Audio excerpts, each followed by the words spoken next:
today. Remind me real quick, what was the topic of our weekend? Yeah, light. That's better than yesterday. Yesterday we were saying Buddhism and stuff. This is a big thing. So light, right? Being light. Okay, we said it all together. Be light. 1, 2, 3. Be light. Very good. So we're going to try to remember that during the course of the weekend. What we're going to try to do in the course of a couple of talks is we're going to break down some interactions that Jesus had with people and see how was Jesus able to be light to these people. We're going to be trying to be very specific to look at different kinds of people. Our first talk is going to be focusing on one kind of person. Second talk is going to be one kind of person. Third talk is one kind of person. And the hope is, by the time we're done, it gives us an idea of how we can be light to different kinds of people. Make sense? Yes, sir. Remind me if you've heard this verse before, complete it for me. Jesus said, you are the blank of the world. Light of the world, right? So part of our theme this weekend, if we're talking about that you should be light, good news for you, you already kind of have the work done. You already are light. Yay, we can go home and just play badminton stuff. The fact that we already are light is a great thing. One thing that you know about light, you know how sometimes you can have a really good thing like light or salt or whatever, and you can have too little of it or too much of it, right? So yesterday we had no light, it was darkness in here, and we saw even a little bit of it was helpful. Sometimes even when we want to be light, or we want to see light somewhere, that's an annoying kind of light. It doesn't help anybody. What we want to try to do this weekend, today, is see how can I be the right amount of light to somebody in my life, that it's helpful, it's not annoying, it's not overbearing, but at the same time, it's not insignificant, it's not non-noticeable. Does that make sense? Cool. And the first thing that we want to talk about, the first little story, is there's a miraculous story in the Bible that's so huge and so like epic that we read it in church like 15,000 times a year. Okay? And when I was preparing this talk, I was thinking, okay, if the church is going to make you read something in church like several times, I'm sure it's going to be like a big deal. Like something major must have went down, like a major miracle, right? Every time Jesus talks to somebody, like the common theme that we see, he talks to somebody and something major happens, right? Sounds good so far? Like, all right, I'm a Christian, I've seen this before. You guys recognize this icon? Anybody not recognize it? Yeah. You know what it is? All right. You want to tell the rest of us? Or okay. We can just guess. You want to draw it on the wall or something? What is it? Samaritan woman. Very good. Where's this found in the Bible? Anybody know? New Testament, Old Testament? New. Gospels? Which gospel? Luke's a good guess. 1 out of 4. Anyone else? Mark? Okay, 2 for 4. Matthew, all right. Anyone else? Very good. John 4. So, at least, no one said Nehemiah or something. That's good. Ezra 5. No one said that. So that's good. This is found in John 4. And the reason why I mention it to you, when you think about the story, which you've heard before, anybody not heard the story before? If you grew up in the Coptic church, you hear it at least 2 or 3 times a year. The story of Jesus talking with this woman at the well. It's a big story. It's like a huge chapter. But if you think about the story, nothing really crazy happened. Jesus didn't raise this lady from the dead. He didn't create 5,000 loaves of fish for her or something. It was just a conversation. A conversation. And the reason why I say that to you is because, to me, this is one of the most important talks we're going to have. Because this is the most common thing that you'll see in your day-to-day. The most common thing you'll see, you may not be able to, in someone who's in your grade 7, 8, 9, 10 class, you may not do anything fancy or huge, but what you can do is have a conversation. And in that conversation, you can either be light, or you can be something else. You can be another source of darkness in your life. So we're going to break down the story and see how is it that Jesus was able to be light to this woman, and how we can be the same. First of all, I want to ask you this question. Why a Samaritan woman? What do you guys know about the Samaritan thing? Yeah. Samaria and Judea weren't getting along. They were My man. They were enemies. Exactly right. Very good. Exactly right. Samaria and Judea, as a cultural background here, they weren't talking. Even the woman told him, she said, I don't want to skip too much, sorry. Yeah, this one here. It says, for the last line is going to be hard to read. Jews have no dealings with Samaritans. Jews have no dealings with Samaritans. If we read the little passage together, so Jesus, he left and departed again to Galilee, and he needed to go through Samaria, and he came to a city in Samaria called Sychar, near the plot of ground where Jacob gave to his son Joseph. Now Jacob's well was there. Jesus, therefore, being weary from his journey, sat once by the well. It was the 6th hour. A woman in Samaria came to draw there. Jesus said to her, "Give me a drink," for his disciples had gone away. Then the woman in Samaria told him, "How is it that you, being a Jew, ask a drink from me, the Samaritan woman? For Jews have no dealing with Samaritans." Yes? How could she tell that he was a Jew? That's a good question. That's a good question. Sometimes the way, like, there's a little bit of a cultural difference, and also because it's a very small town, so everybody knows everybody knows all the Samaritans, and there's a little bit of a difference in the way people dress and stuff like that. So she figured, hey, wait a minute, you're not from around here, you look like you're a Jewish rabbi, learned guy, why are you talking to me? Yeah. Is there like language difference? The language was actually like about the same, but that's a good point. Yeah, because they're close enough that they're able to communicate. Yeah, because someone here was able to tell someone from like England or something. Yeah, that's a good point. Like a dialect, like you guys can tell I'm not from Calgary, I'm from Brooklyn. So it's the same thing. We speak probably the same English, kind of, but like our English is like weird and wrong. You guys have like normal, like out and like out. I know, Canadians get so mad when you say that. My wife is Canadian, so I'm actually half Canadian. So you guys can accept me for my American flaws. But you're right, there was something different about the culture between the two of them. And the first point that we want to talk about, for us, sometimes, I don't know how you were, how your upbringing was, sometimes there's a little tiny hint of cultural racism in our upbringing. I know that's like hard to say. You think that could be true? Yeah. All right? So you're not surprised that I'm saying that. Sometimes there's a part of us that's like, there are these Samaritans to us, the people we are this kind of ethnic background, common ethnic background. We all look the same, we all have similar features, we all smell similarly the same, especially this weekend, right?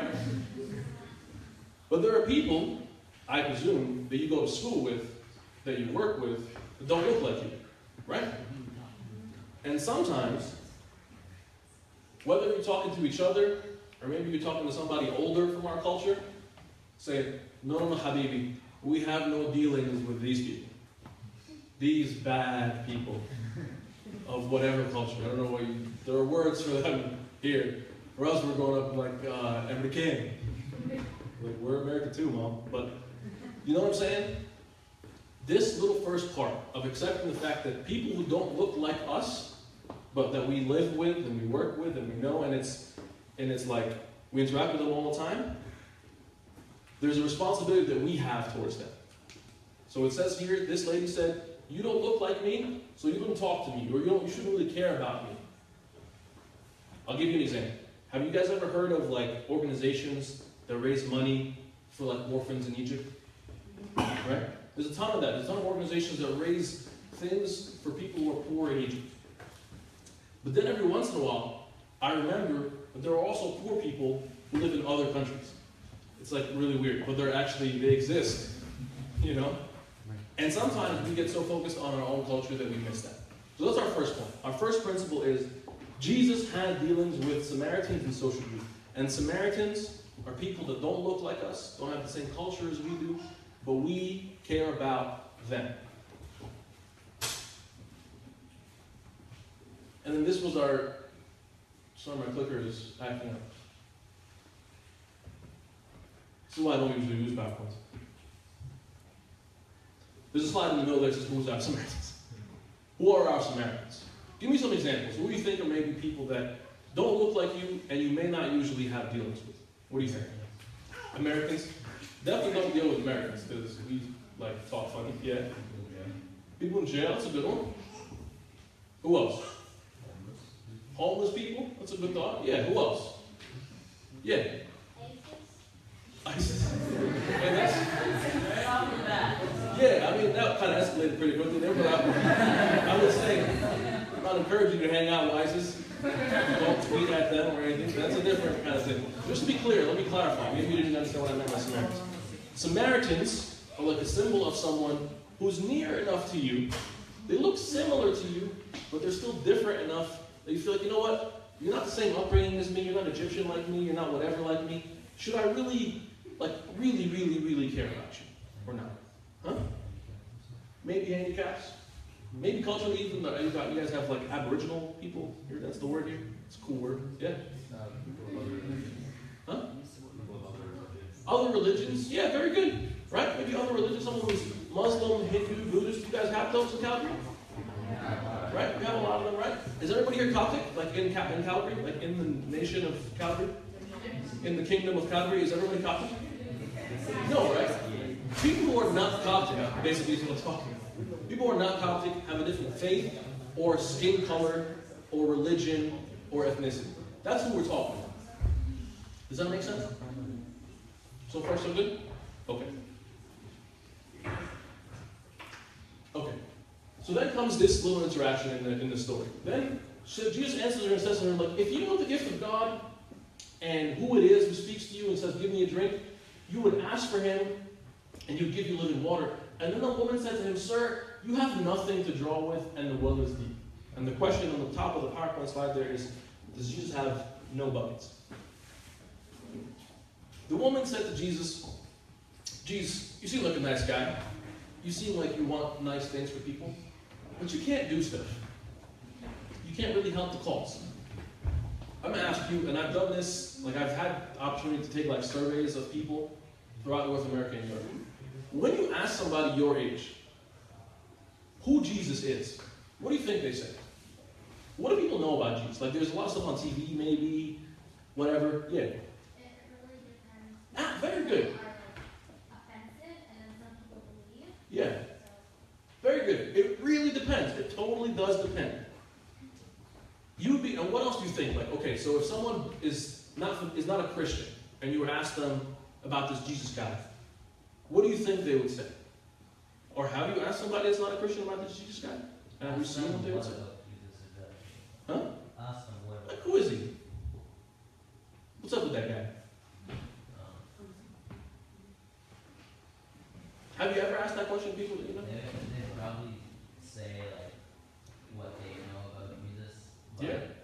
They say that at the end or at the beginning, they'll like atheist or something. They wouldn't believe. Okay. Okay. Yeah. Muslim would say he's a prophet. Very good. Muslim would say he's a prophet. What else? Jews say that he's not the Messiah. Definitely. Jews say they're still waiting. He's not the Messiah. Yeah. Very good. Very good. So depending on somebody's faith, if they have like a real strong foundation in their own faith. But if someone is like a run-of-the-mill, regular person who doesn't have a strong faith in nothing, yeah. he's going to say, Jesus is a person that's like in different religions. Because as soon as people's religion, as soon as people's faith in Jesus is so strong, then they're obviously going to know Jesus is a person from like sort of based on Christian faith, and they believe that he's Messiah. And like they sort of say what they knew about Jesus and about like what people believed about him. Very good. Very good. Let me tell you the most common thing I've heard, most common thing I've experienced among Coptic young people, as well as non-Coptic young people. Can I share that with you real quick? The most common thing I've seen is that this kind of summary perspective that this woman had. Jesus is a nice guy. I've read a lot of cool stories about him.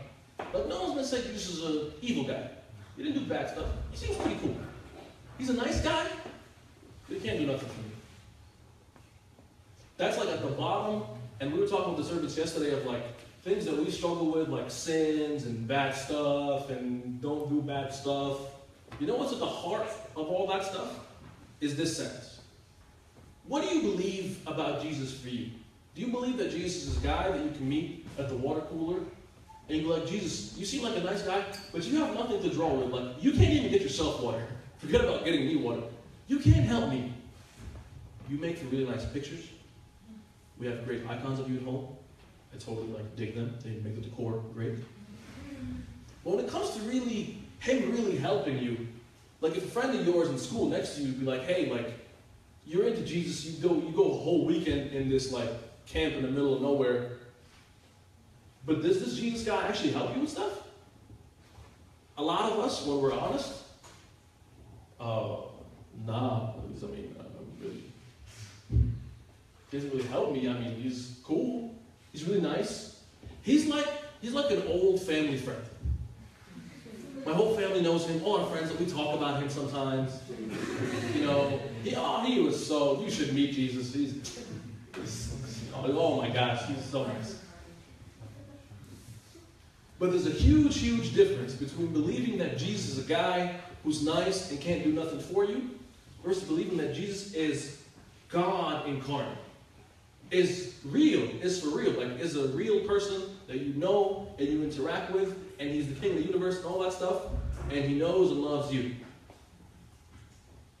You know what's funny? Like when I say that sometimes to people, like some of you guys are still awake, some of you are yawning. I appreciate that. And it can seem like tell me if you've heard that before, if you've heard like the whole Jesus loves you thing before. Okay. Very good. It's good that you didn't grow up Hindu or something. But tell me if there's ever been a time in your life where you've said, you know what?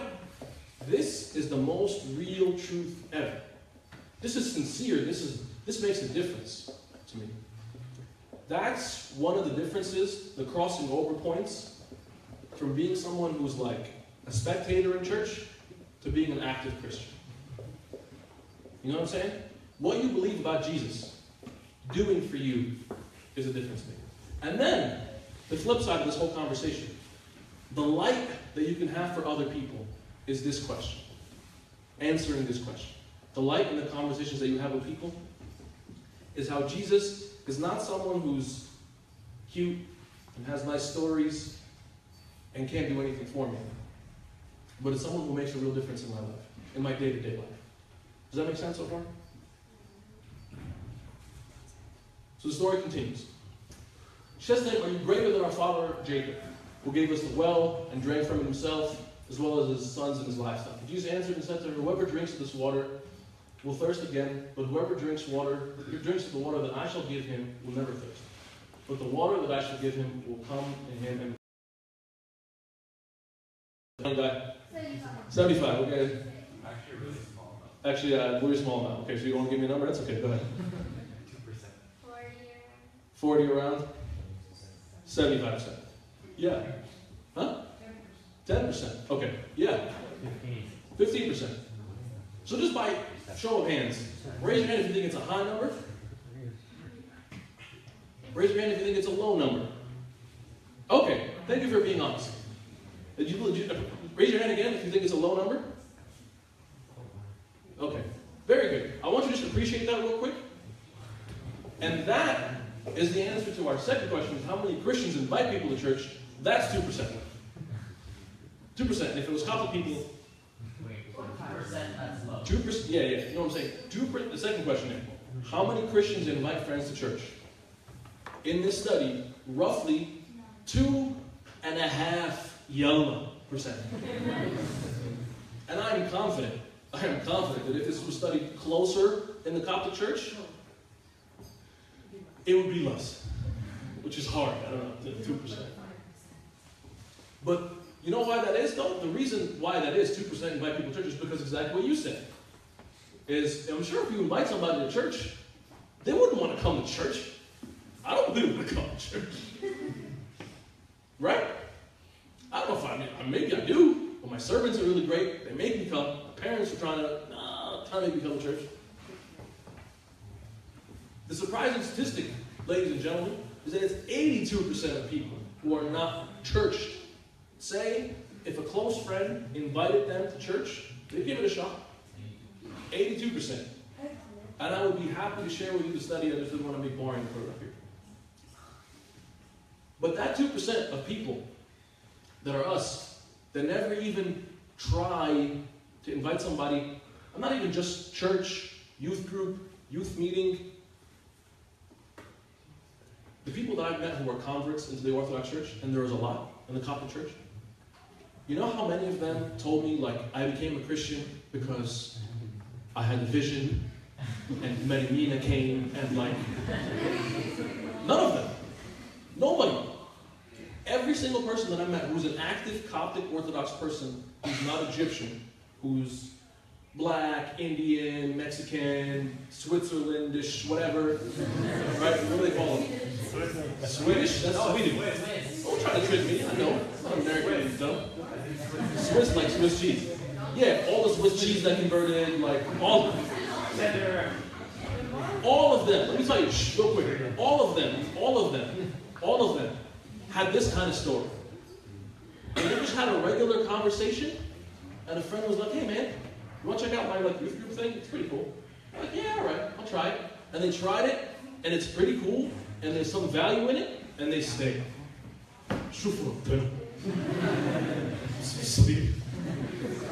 Right? But for some reason, you know what the key is? Again, if we're being honest with each other, let's just be real. Like if I went to eat breakfast, which was beautiful, it was great breakfast. If I went to eat and I felt that it was like awful breakfast, I'm not going to come back and say, "Hey guys, check out the bacon, oh my God." Right? If I didn't think that it was something valuable, I'm not going to invite you to it. And the converse, the opposite of it, is also very true. If I go out there and I say, "Man, that was some killer yogurt, it was probiotic, it was really good," and I come tell you, "Hey man, just try some yogurt, it's good yogurt." Worst thing you can do, say, "Nah, I'm lactose intolerant, you know, I have a thing." All right. Do you get what I'm saying? Let's flip it around to church, so I'm more direct. If you believe that when you come to church, when you come to a retreat like this, when you come to youth meeting, Sunday school, whatever, something there is happening where you're like, "Man, this is cool. I'm like learning about Jesus, and Jesus is like a big deal. This is good stuff."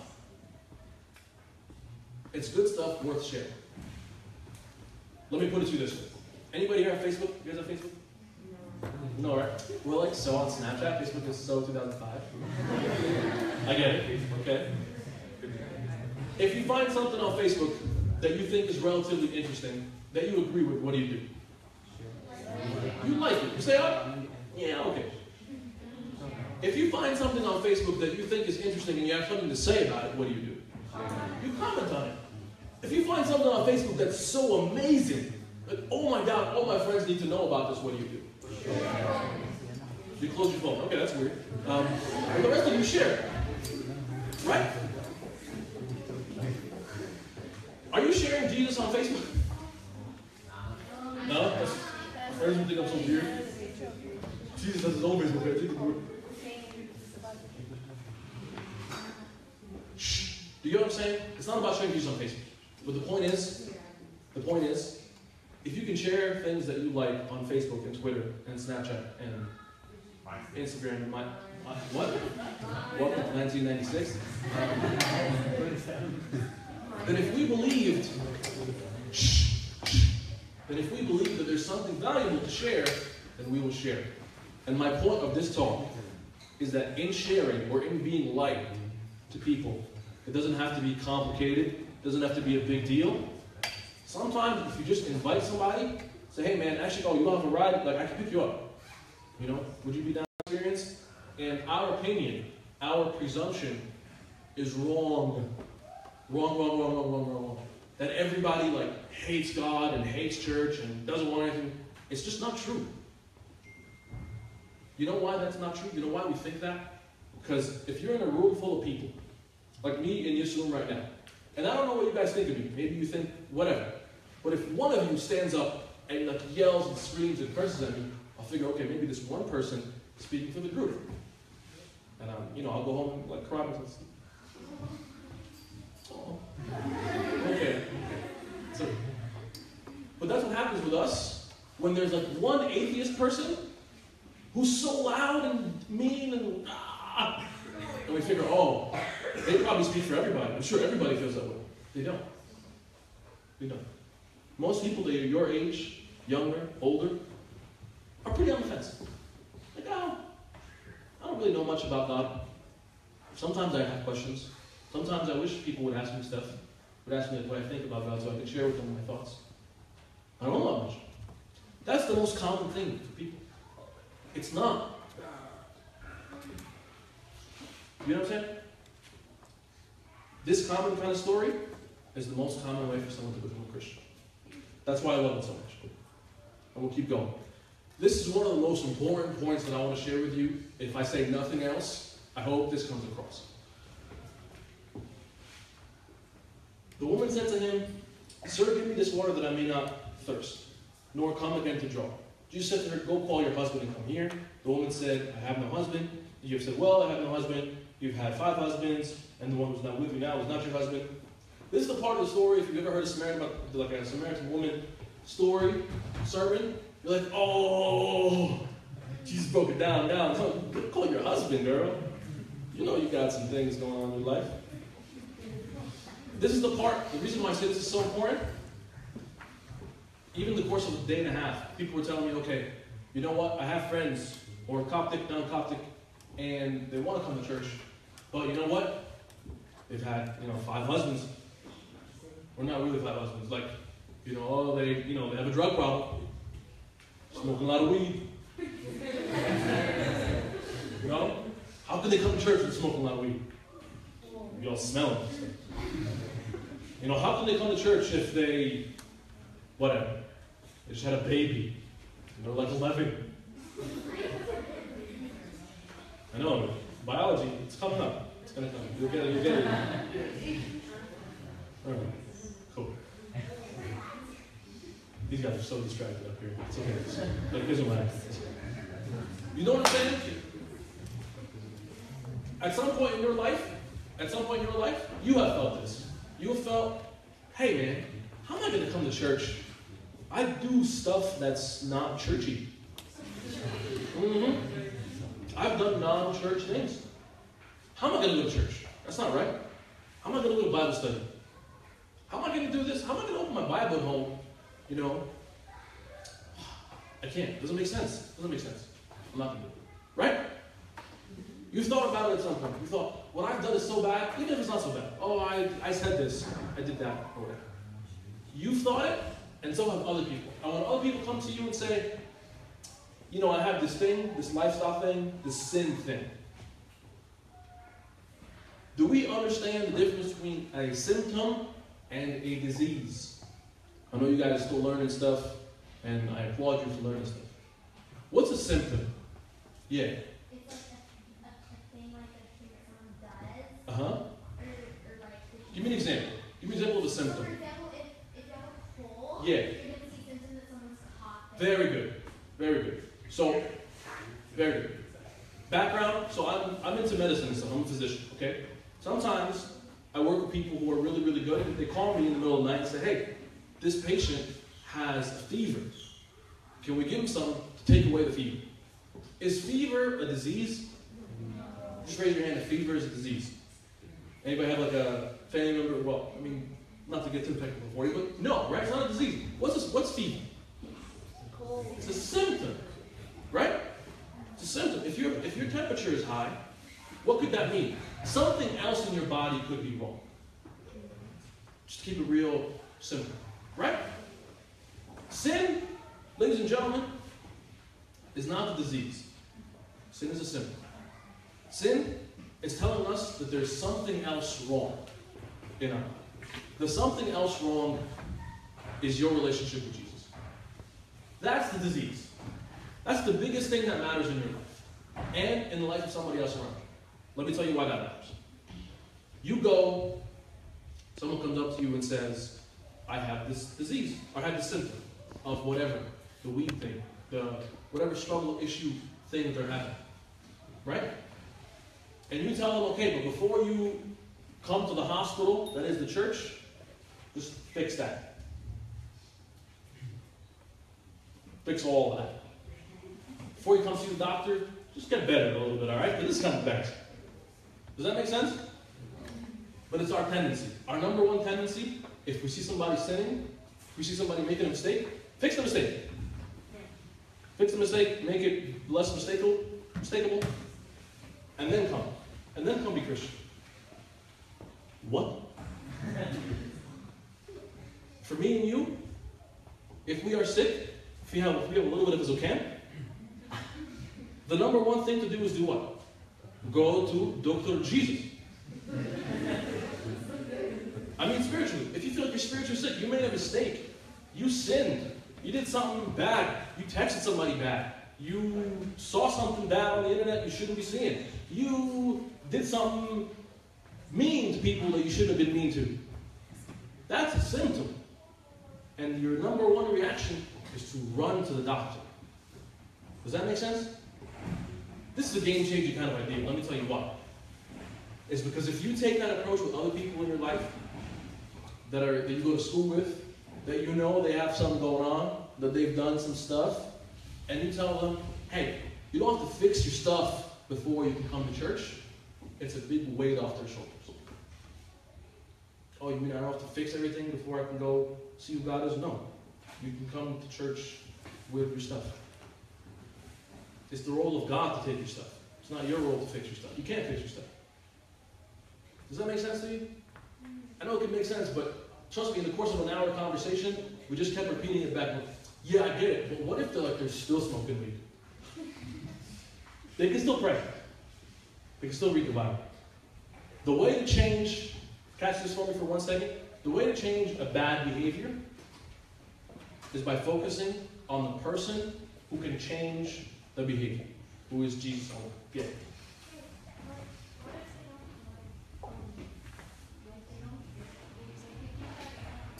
Yeah.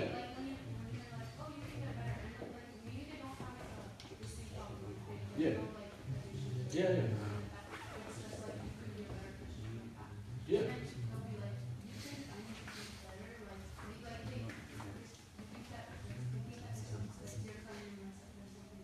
Right. I see what you're saying. What about if we're just talking about spiritual stuff and, we want to help people get better, but they think that you're like kind of talking down to them? Okay? Here's a quick little summary. Our role as servants and servants-to-be and Christians in general, as Christian people, our job in the world is not to fix people. You look like you could use some fixing. I would fix you. No. Even spiritually, our job is to love people. People often ask, what if you try to love them and then you feel like you're judging them? The best way to not let someone feel like you're judging them is to not be judging them in your head. The reason why people feel like we judge them is because we judge them. We just don't say it, we don't think it comes out. If you're judging somebody in your head, you're judging somebody in your words, you just don't see it. Answer to your question is, when you want to make somebody better, when you want to help somebody, does that person know that they are loved and cared for by you? That's the number one priority, that's the goal. I don't care about the things that you're doing wrong, I don't care about fixing you, I just want you to know that I care about you and I love you and I'm here for you as a friend. That will make somebody better. That will love. That's what Jesus is doing here. Jesus didn't fix her until 17 verses into the story. He started talking about it into her personal life. In the beginning, he's just talking and just saying, I care about you, lady by the well, by the water cooler. What's up? You get a drink? How's life? Oh, no doubt. Samaritan life? Okay. You know what I'm saying? There was that exchange in loving her. Only then was he able to. Yeah. Saying that you can't go to church if you have a problem is kind of like saying you can't go to the hospital unless you're completely sick. Preach, man, preach. Hashtag that, tweet that out later on. Give me a hand clap.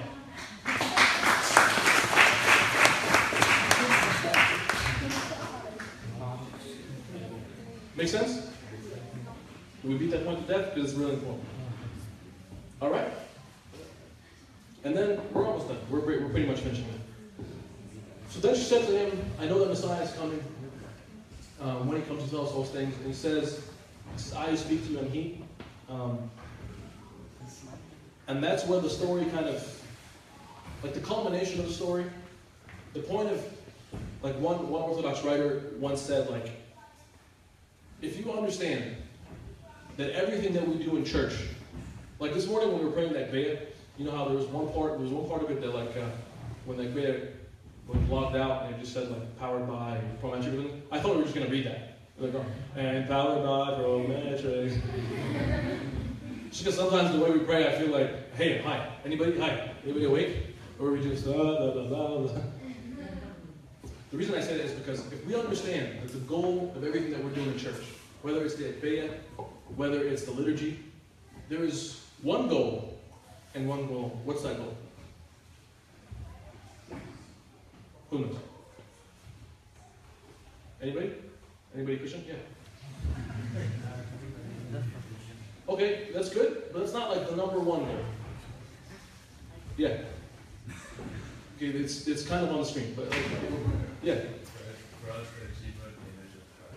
Very good, yeah. It's like a more complicated way of saying it. To meet the Messiah, to meet Jesus, in everything we do.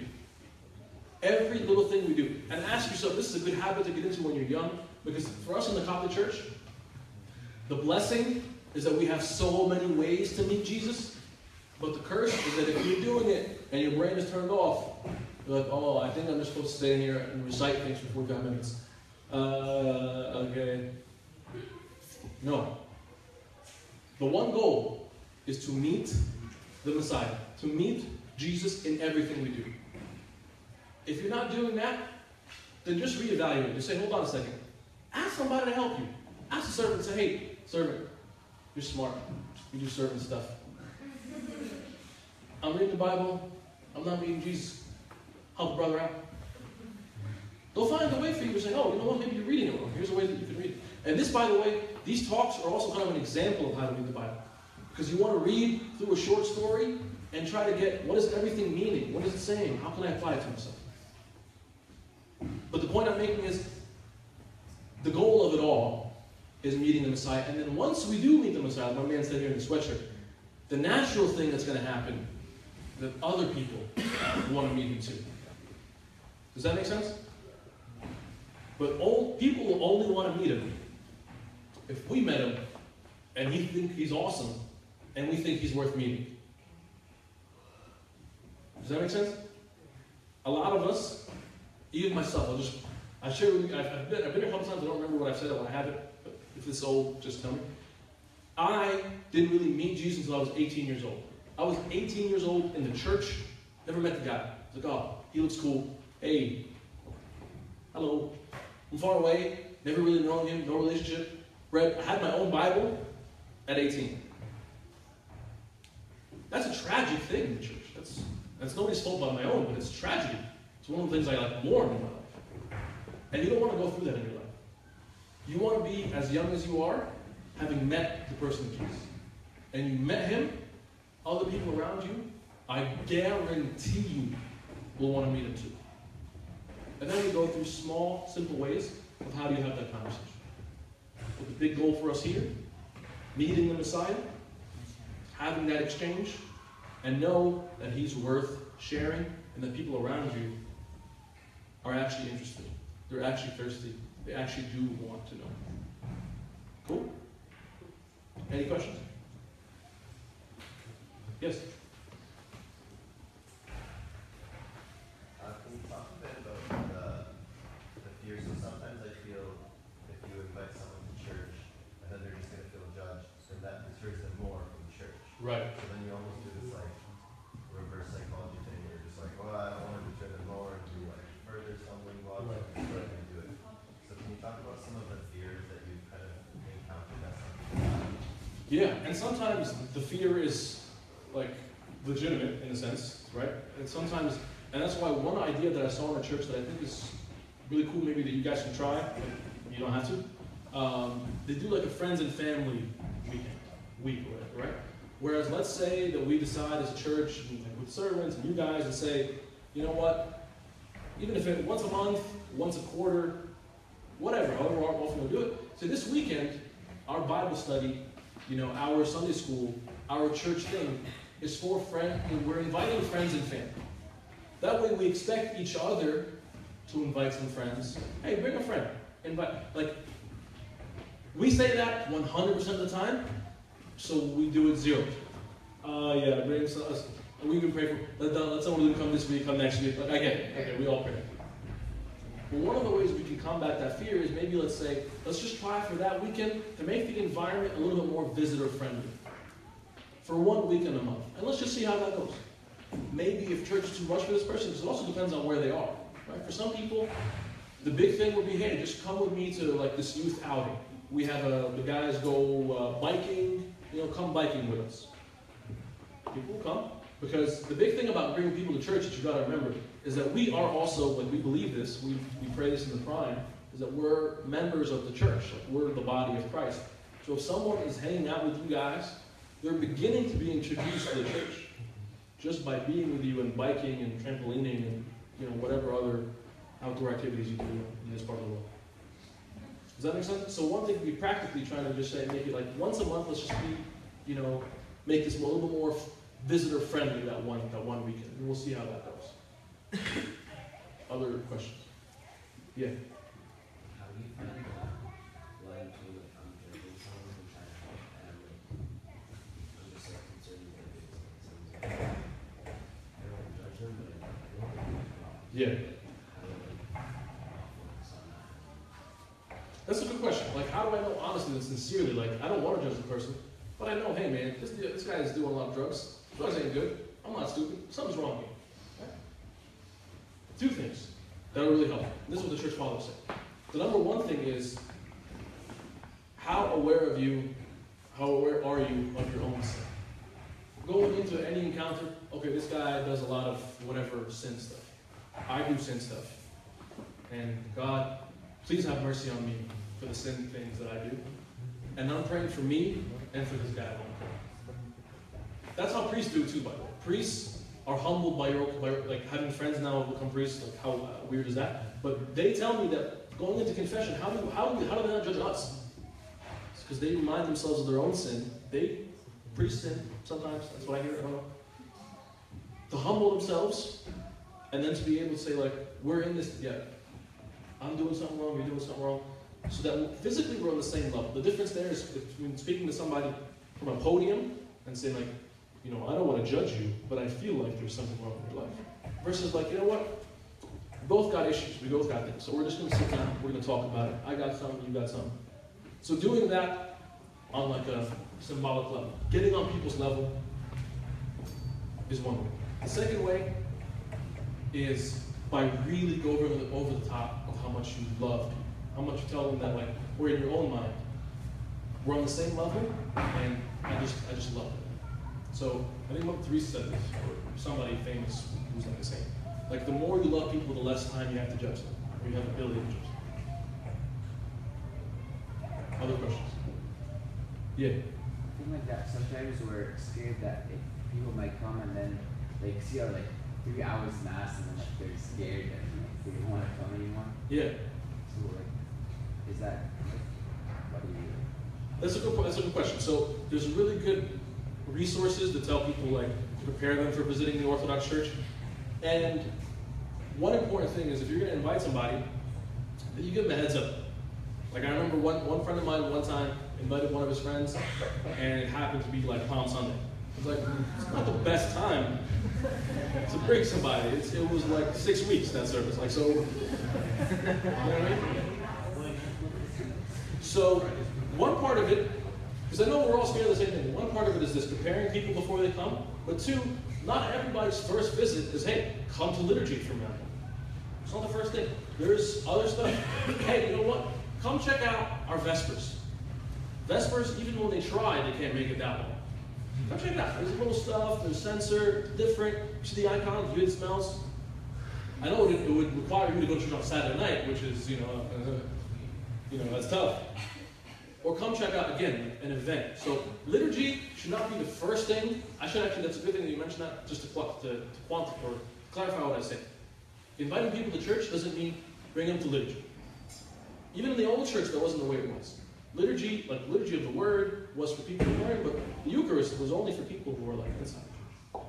Gradually bring people to the point of liturgy. But if you say to someone, come check out a Vespers prayer on Saturday night, or come check out a Bible study, or come check out a fellowship activity. Those are all things, I'm telling you, we haven't tried. We just figure, liturgy's so scary, so I'm never talking to anybody about anything ever. And if they come, they're going to come in there, but there's going to be some tongues making water. I know that they're going to want to faint. Okay, liturgy can be overwhelming for people who don't know what's going on. But there's steps for it. Yeah. Just a little comment. I think it's like the way we perceive it. We like put this as like. I think the way we tell our friends sometimes is like, oh my gosh, my liturgy is 4 hours. Yeah. It is so boring. Well, then no one's gonna want to come to that. I think we feel like it's like that, so then we project that onto them. It's like, it's long, it's boring, you're gonna hate it, but come and Yeah, yeah. absolutely. Absolutely. And that's the way, that same feeling and projection for liturgy, as well as a retreat or a Bible study or whatever. And that's why, remember again, our focus for this weekend, no offense, is not about you. You know, it's not just for us about ourselves, because that's the focus of the Christian life. The Christian life is not about me. The focus is how can we bring this light to other people. But the funny thing is, that's what Gina's saying too, is that the more we appreciate what we have, the more naturally to flow to other people. Or if we want to bring something to other people, we want to tell people the liturgy's cool, maybe it'll make you learn more about the liturgy. Instead of thinking, man, somebody made this man long for no reason. Somebody really, with a lot of time on their hands, developed this liturgy thing. Right? Any other questions? Good to go? Sorry, we're running kind of late. Lord, okay, no more? Sorry, we're like halfway class. Sorry. We take one more and then we're good. Do like, let's say you start to trick someone, or like, and they almost reject it, and you don't know if like, just leave them, like, Yeah. What if someone's beginning to reject? This is an important thing for us as well. The biggest way, you know what the easiest way to find out what people are thinking is? To ask them. Yeah. I know, I get paid a lot of money for this kind of work, like at work. Yeah, psychiatry, it's hard. So, no, I'm just kidding. But the point is sometimes we figure like, oh my gosh, how do I know? Maybe they're offended. Maybe they're not offended. Maybe they're just gassy. I don't know. Like, the best way is to ask. Like,